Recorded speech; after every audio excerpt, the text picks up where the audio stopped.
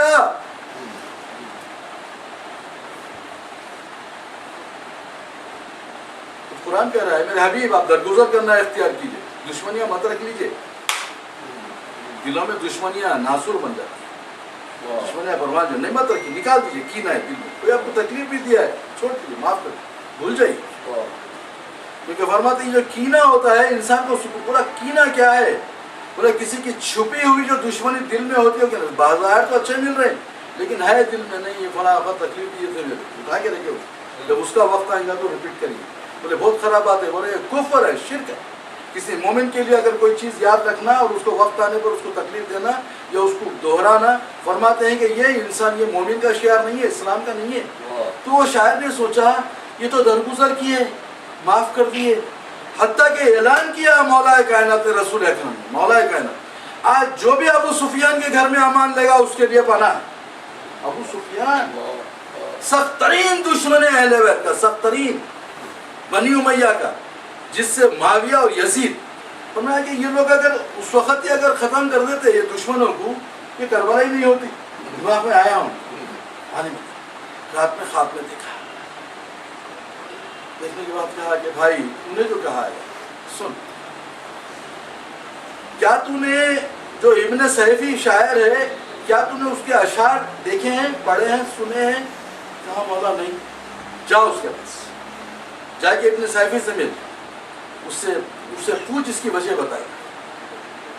جب ابن صحیفی کے پاس گئے، دروازہ کھٹکھٹایا، کرنے کے بعد پوچھا بھائی میں نے ایسا، میرا جو بار بار میں یہ سوچتا تھا کہ اگر یہ ابو سفیان کو ختم ہی کر دیتے تو نہ معاویہ وجود میں آتا، نہ یزید آتا، نہ کربلا ہوتی، نہ حسین کی ذریت ختم ہوتی، وہاں اولاد علی اور آل نبی اولاد علی کا تو انہوں نے جو انجام کیا، پیاسا رکھا، طرح طرح کی مصیبتیں دی، ان کا خون بہایا، ہاں خون سے رنگین کر دیا۔ جب ان کا زمانہ آیا تو خون کو سیلاب کی طرح بہایا گیا۔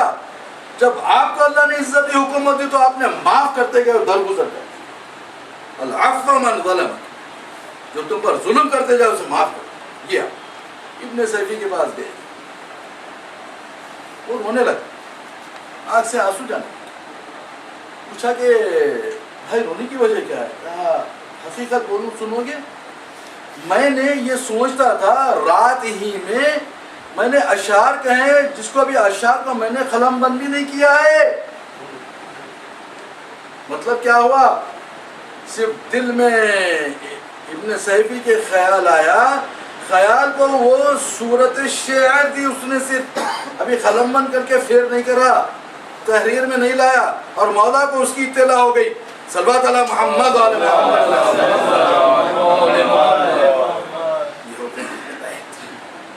کیا اس میں کیا لکھا؟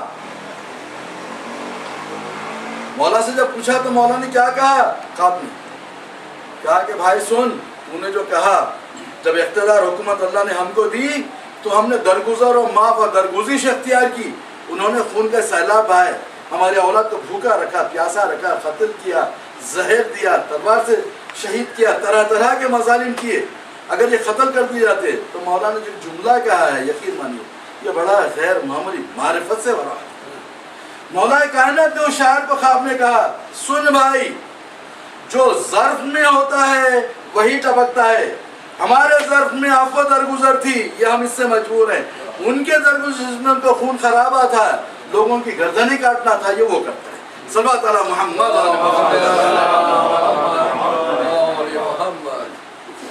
کیسے قسم ہو رکھے ہیں اسلام۔ اور صاحبان معروضہ یہی تھا کہ کربلا میں جو کام آئے جناب ابو طالب کے بیٹے ہی کام آئے، جناب عقیل کیا ہوگا، جناب جعفر کیا ہوگا، جناب طالب کیا ہوگا، ہاں یہ اولاد آپ دیکھ لیجیے پورا کربلا یہی ہے اور کچھ بھی نہیں ہے. گھر والے ہیں, صرف گھر والے ہیں, باہر کے گنتی کے 18. ہاں وہ بھی کیسے ہیں جانثار صحابہ, ان پہ ہمارا درود و سلام, وہ ان صحابہ حقیقی صحابہ. چلیے تو حضور کیا فرماتے ہیں, جب خاندان اور قبیلہ آپس میں مل کے رہتا ہے, ہمارے حضور فرماتے ہیں کہ اللہ اس کو فرماتے ہیں کہ لوگوں اللہ کا دلوں میں خوف رکھو. حدیث ہے حضور, غور سے سنیں, یاد رکھیں مجھے. اور صلہ رحمی کرو, دل میں اللہ کا خوف رکھو اور صلہ رحمی کرو, رشتہ داروں کے ساتھ احسان نیکی کرتے, کیونکہ اس سے اللہ دنیا میں برکت عطا کرتا ہے اور آخرت میں مغفرت عطا کرتا ہے. صلہ رحم سے آپس میں رشتہ داروں کی مدد, بھائیوں کی برکت کیا ہے. دیکھیے برکت بولو تو ہم سمجھ گئے زیادہ پیسہ آ جانا, گھر میں کھانے پینے کا اسٹاک رہنا, ہاں سمجھ گئے آپ, یہ وہ فیسلٹیز کا جو ہے پروویژن رہنا, ہم یہ سمجھے کہ یہ برکت ہے. برکت کی جو تعریف کی گئی کتابوں میں کیا ہے, برکت میں ہے کثرت جو کبھی کم نہ ہو. پیسہ ہے آخری دم تک رہے, کبھی پیسے کی کمی آپ کو محسوس نہ ہو, وہ برکت. دوسرے, پیسے میں ہمیشگی اور دوام ہو, نہیں آج ہے کل چلے گیا, 2 مہینے کے بعد چلے گیا, سال بھر کے بعد چلے گیا, 5 سال کے بعد, نہیں, ہمیشہ ہو. تیسرے فرماتے ہیں جو حاجت انسان رکھتا ہے وہ چیز پہلے سے مہیا ہو. صلوات علی محمد علی محمد. بڑی بات ہے, آپ کو ایک فرض کیجیے 10 سال کے بعد لینڈ کی ضرورت ہے, فیکٹری ڈالنا ہے, تو بزنس اسٹارٹ کرنا ہے. 10 سال پہلے لیا تھا, ابھی ہے میرے پاس, ہے لینڈ ریڈی ہے میرے پاس. ارے فلاں یہ چیز کی ضرورت تھی, معمولی چھوٹی چھوٹی چیزیں بعض ہوگا. آپ دیکھیے آپ گھر میں آپ عید کا دن ہے فرض کرو آپ, ارے بنیان نہیں لے کے آیا, نکال کے دیکھے تو بنیان پہلے سے تیار ہے. ارے کرتا پاجامہ لانا تھا, بھول گیا بھائی, کب کی لائے تھے, وہ نیا رکھا ہوا ہے, کھولتے تیار. چھوٹی چھوٹی مثالیں دے رہا ہوں آپ کو. ارے پیسہ ضرورت تھی, فلاں پیمنٹ کرنا ہے, 10 لاکھ روپے ہونا ہے بھائی پڑے اکاؤنٹ میں, گھر میں کیا ہے. تو برکت یہ ہے. چلیے ہمارے نواں امام تقی جواد علیہ السلام مولا فرماتے ہیں کہ دیکھو جب اللہ کسی کو دولت اور نعمت دیتا ہے تو بس نیت ہمیشگی اور دوام دیتا ہے. یہ سن کے دیتا ہے اس کو دے دیا, رہے ہمیشہ اس کے پاس, ہمیشہ رہے. لیکن یہ اس وقت فنا کی زد میں آ جاتی ہیں جب حقداروں کو ان کا حق نہیں دیا جاتا. صلوات علی محمد. جس کا حق ان کو دیجیے, جس کا حق ان کو دیجیے, بھائیوں کا, رشتہ داروں کا, کام کرنے والوں کا, پارٹنر کا, ہمسایوں کا, جس کے حقوق نکالیے. آپ کے پیسے کو کبھی جوکم نہیں ہوگا. اور حق کس کا ہے, غربا کا ہے, زکات دیجیے, خمس دیجیے, خیرات دیجیے, ذوی القربا والیتامی والمساکین وابن السبیل والسائلین وفی الرقاب. پھر آپ کے پیسے کو جوکم نہیں ہے. ایک بات. دوسرا خطبہ مولا کائنات کا ہے جس میں دین اور دنیا کی قیام کی بات مولا نے کی. جابر بن عبداللہ انصاری فرمانے کہ ہے جابر, اس دین اور دنیا کا قیام انہی 4 لوگوں پر ہے. ایک وہ عالم جو اپنے علم کے مطابق عمل کرتا ہو, دنیا قائم.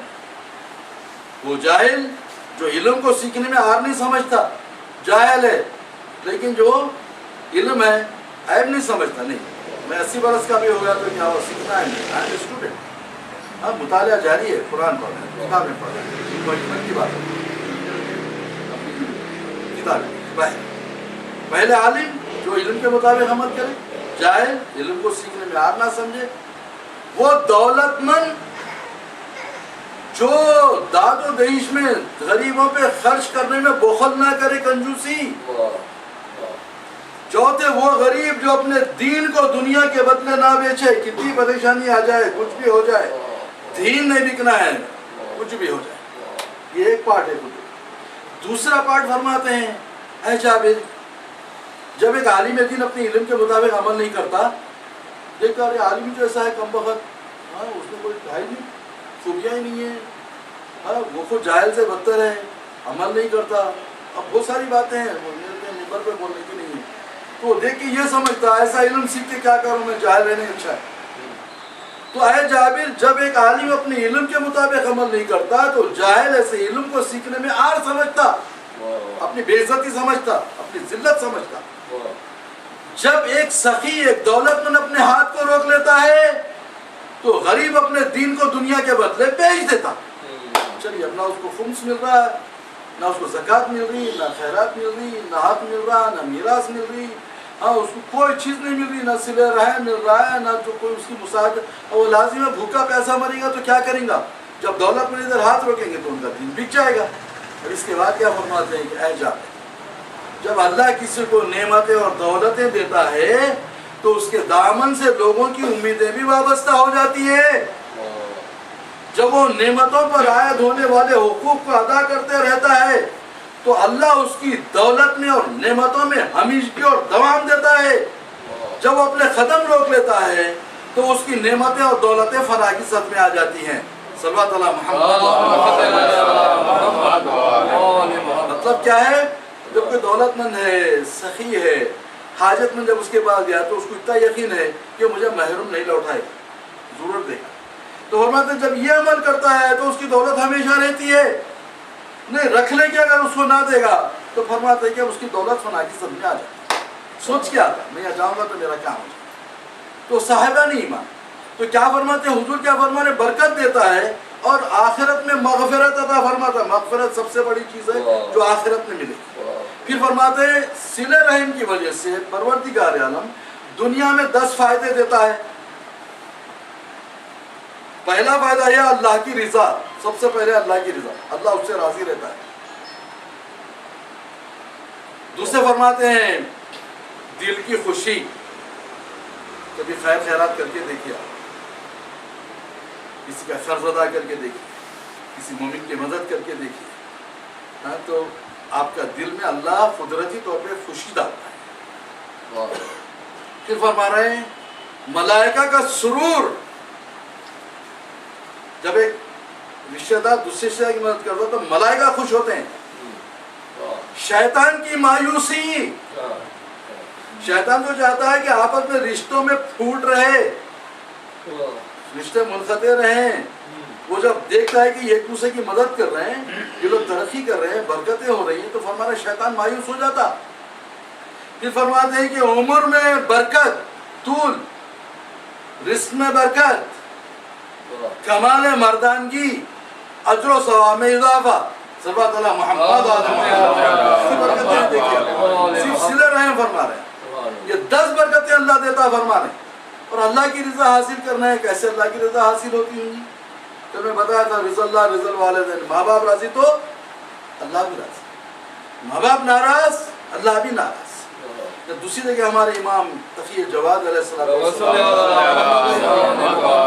اللہ کی رضا ان 3 چیزوں میں ہے۔ رضا معبود، قرآن میں لکھا ہے کہ رضوان من اللہ اکبر، ہر چیز سے بڑی جو چیز ہے وہ ہے رضا معبود، اللہ کی رضا۔ اگر اللہ راضی ہے، سب سے بڑا جو انسان کے لیے شرف ہے، وہ ہے سعادت ہے، وہ ہے اللہ کی رضا حاصل کرنا۔ زندگی کا مقصد یہ ہونا چاہیے۔ تو وہ رضا کیسے حاصل ہوتی ہے امام ہی بتا سکتے تھے۔ مولا فرماتے ہیں سب سے پہلے رضا کا پہلا کانسیپٹ جو حاصل ہوتا ہے، جو وجہ اس کی ہے، جو عمل ہے، فرماتے ہیں کثرت استغفار۔ جب تک وہ انسان اللہ صبح اٹھے، جب بھی اٹھے، چلتے پھرتے اٹھتے بیٹھتے استغفر اللہ، اللہ تیری بارگاہ میں توبہ کرتا ہوں، گناہ ہو گئے میرے پاس، معاف کر دے میرے پاس، استغفر اللہ استغفر اللہ استغفر اللہ ربی واتوب الیہ۔ یہ استغفر اللہ بڑا کام کا ہے۔ فرماتا ہے کہ رزق کی تنگی ہو، استغفر اللہ، اولاد نہیں ہے، استغفر اللہ، قرضہ ہو گیا، استغفر اللہ، بارش نہیں ہو رہی، استغفر اللہ۔ دیکھیے آپ اگر انسان جو ہے بیماری نہیں جا رہی ہے، استغفر اللہ۔ وہ کیسا؟ ایک مرتبہ مولا کائنات تشریف فرمائے، ابن عباس بھی پاس میں بیٹھے ہوئے، امام المفسرین اہل سنت حضرات کہتے ہیں ابن عباس کو امام المفسرین، وہ بیٹھے ہوئے ایک شخص آگے کہتا ہے یا علی میری کھیتی سوکھ گئی، جاؤ اللہ کی بارگاہ میں توبہ کرو، استغفر اللہ۔ یا علی بارش نہیں ہو رہی ہے، جاؤ استغفر اللہ۔ قرضہ ادا نہیں ہو رہا ہے، استغفر اللہ۔ بیمار ہے، دوا اثر نہیں کر رہی ہے، استغفر اللہ۔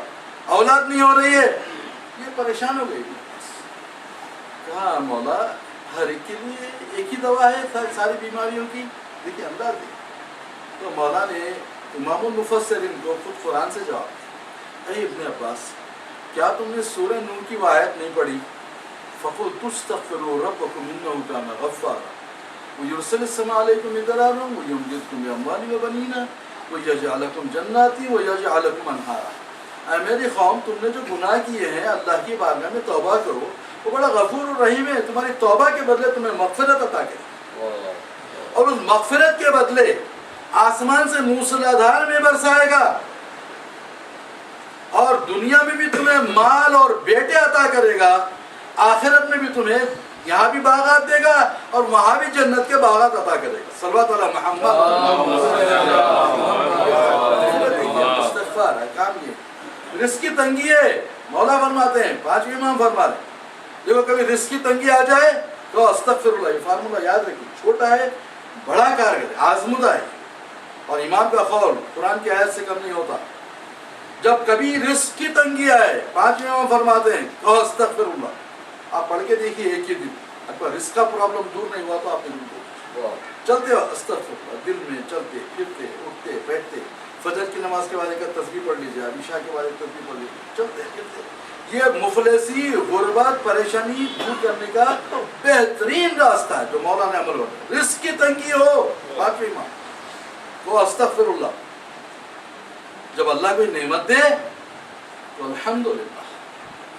تاکہ پھر دوبارہ فرماتے ہیں ابھی ایک نعمت پہ شکرانہ ادا نہیں ہوتا. شکر ادا کرتے اللہ اس سے اچھی نعمت دے دیتا. مطلب کیا ہوا نعمتوں برکتوں کے راستے کھل جاتے جیسے الحمدللہ بولتے. دوسری روایت میں نظر سے گزری بولے جنت میں کیا کلام رہے گا وہاں پہ کہ آپ ہم جیسا یہاں بات کرتے رہیں گے. بولے کیسے ہیں بھائی آپ؟ بولے الحمدللہ. کیا کھایا آپ؟ میوے کھائے الحمدللہ. ارے کیسا آپ کے پاس فضل و کرم اللہ الحمدللہ. خالی یہ جملہ رہے گا وہاں الحمدللہ اور کوئی گفتگو نہیں ہے جنت میں.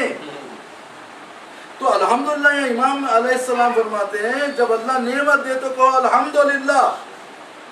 تیسری بات جو مولا نے فرمائی فرماتے جب کوئی مصیبت اور پریشانی آئے کہو لا حول ولا قوت الا باللہ. باللہ العلی العظیم وہاں تک جانے کی ضرورت نہیں. جب لکھا ہوا ہے لا حول ولا قوت الا باللہ. ادھر تم کہو ادھر تمہاری مصیبت اور پریشانی کافور ہو جائے. یہ کیسے راز ہے؟ اور ہمیشہ کتابوں میں لکھا ہے جن کو اولاد نہیں ہوتی ہے اس کا راز بتایا استغفر اللہ. اللہ کی بارگاہ میں توبہ کرو. نماز تہجد میں توبہ کرو. تو صاحبان ایمان یہ جو معرفت کی باتیں بتائی گئی ہیں صاحب ایمان کے لیے. اب یہاں پر آپ مرقع دیکھیے. مولا کائنات رمضان کے وہ دن ہیں جب کہ مولا کی شہادت کہی جاتی. اس حالت میں مولا کے چاہنے والے ملنا چاہتے ہیں لیکن اب خانواد مولا کائنات نے اعلان کر دیا کہ اب بابا سے کوئی نہیں مل سکتا.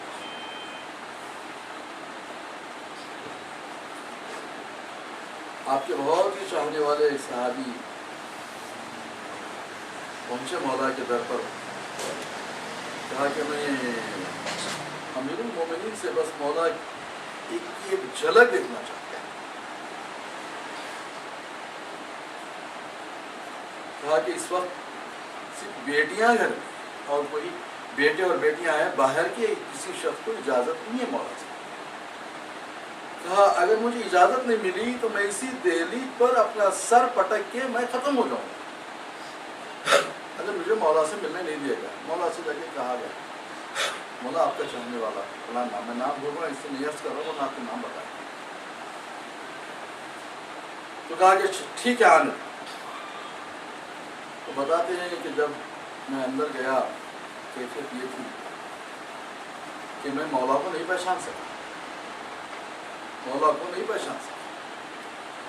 وجہ کیا تھی؟ تو زہر آلو تلوار سے جو مولا کے سر پر جو وار کیا گیا تھا ابن ملجم میں کہتا ہے کہ میں نے اس کو 1 مہینے تک زہر حلال میں بجھایا ہے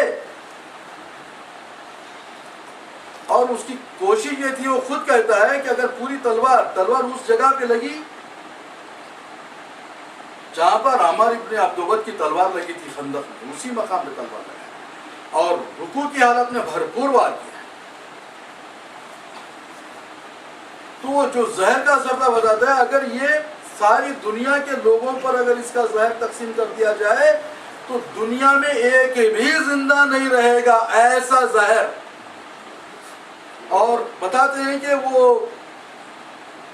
جب گئے مولا کی وہ حالت دیکھی، دیکھنے کے بعد انہوں نے پہچانا نہیں کہ مولا کا سر کدھر ہے، مولا کے پائے مبارک کدھر ہے. جسم اتنا متورم ہو گیا تھا اور جو توال لپٹا گیا تھا سفید توال زرد ہو گیا. اب اس سے اندازہ لگے اس حال میں مولا کائنات نے وصیتیں فرمائی ہیں. وصیت فرمائی بڑی غیر معمولی وصیت ہے، وہ لمبی وصیت ہے، شاید نہیں بیان کر سکتا، صرف ایک جملہ میں اس میں لگا اوصیکما بتقوی اللہ. کہا بیٹا حسن و حسین یہ میری وصیت تم دونوں کے لیے، میرے پورے بیٹوں کے لیے، میرے پورے خانوادے کے لوگوں کے لیے اور ان سارے مومنین کے لیے جو قیامت تک آنے والے ہیں.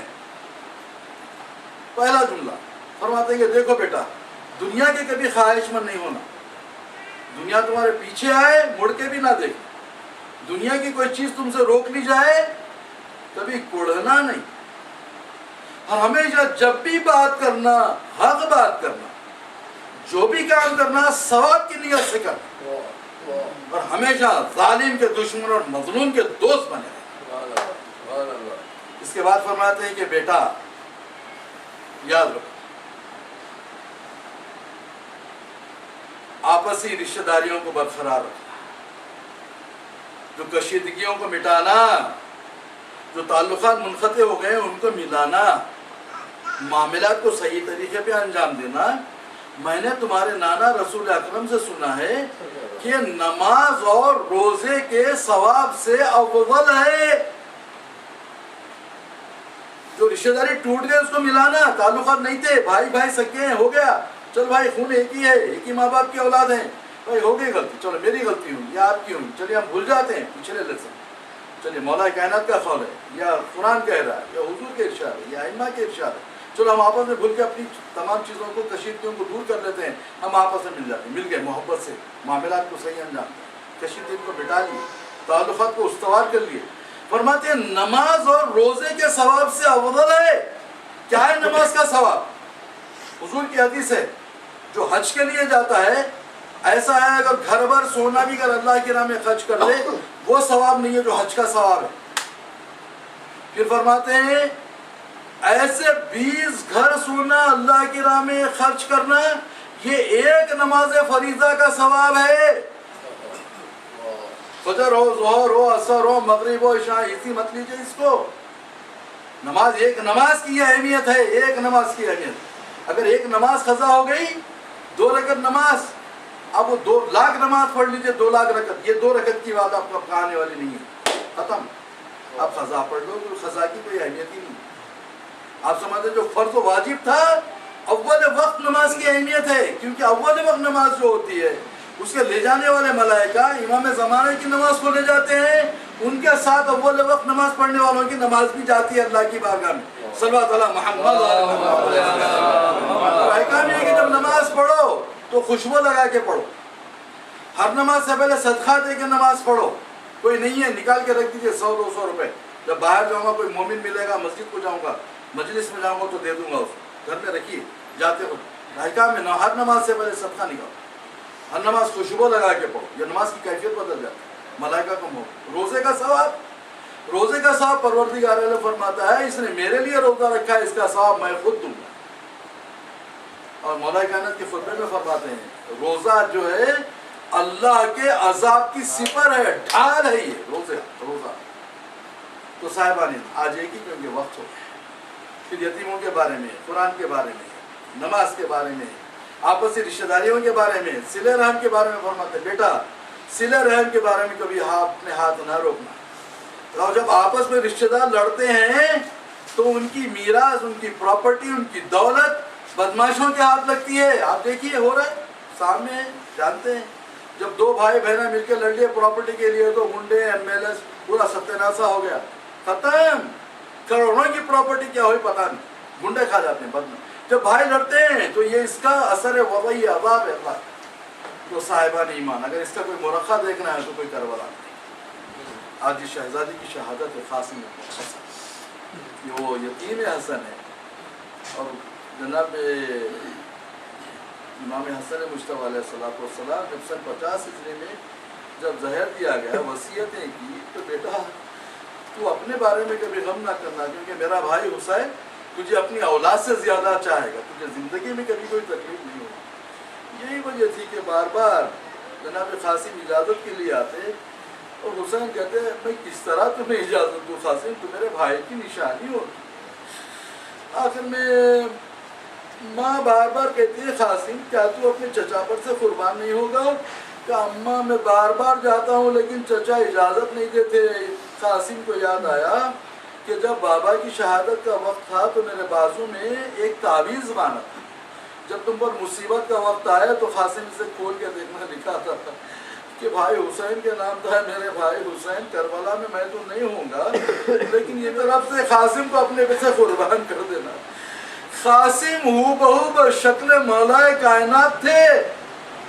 اب دیکھیے جناب صغرا کا جو کربلا میں نہیں لایا گیا، اس کی وجہ یہ تھی بی بی جناب صغرا ہو بہو تصویر فاطمہ تھی۔ اگر وہ انجام دیکھنا ہے تو جناب قاسم کو دیکھے، کیونکہ جب حسین نے پوچھا کیا میں نے قتل کیا ہے یا قصاص باقی ہے یا کسی کا کوئی حق مجھ پر ہے، کہا بغضاً لأبی، تمہارے باپ کا بغض ہے، باپ کی دشمنی ہے۔ تو دشمنی کیسی نکلی؟ قاسم کا سن 13 برس کا، رکابوں کو کاٹ کے چھوٹا کیا گیا، لیکن قاسم، لیکن جب حسین قاسم کی لاش لے کے خیمے میں آئے تو لکھا ہے گھوڑے پر جب لے کے آئے قاسم کو، جب لاش لائے تو پیر خط دے رہے تھے زمین کے اوپر۔ حسین نے ایک طرف جناب علی اکبر کے لاشے کو رکھا، دوسری طرف قاسم کے لاشے کو رکھا۔ رکھنے کے بعد یہ سید مہدی امام حسین کے روضے میں مجلس پڑھا کرتے تھے، بڑی غضب کی مجلس پڑھی۔ شہزادی کونین خواب میں آ کے کہتی ہیں اے سید مہدی تو نے بڑے عجیب مصائب پڑھ دیے، میرا حسین روتے روتے بے ہوش ہو گیا۔ کہا بی بی میں نے یہی پڑھا کہ جب علی اکبر کا لاشا آیا اور جناب قاسم کا لاشا آیا تو حسین نے دونوں لاشوں کو دو طرف رکھا، قبلہ رو ہو کے آسمان کی طرف دیکھ کے کہا کہ میرے پالنے والے تو گواہ رہنا آج حسین غریب ہو گیا۔ اللہ لعنت اللہ علی القوم الظالمین وسیع علم الذین ظلموا انقلبوا ربنا تقبل منا انك انت السميع العليم۔ سبحان ربك رب العزة عما يصفون والسلام على المرسلين والحمد لله رب العالمين۔ اللهم لعن قتلة الحسين وأولاده وأصحابه، اللهم ارزقنا زيارة الحسين عليه السلام في الدنيا والشفاعة وفي الآخرة۔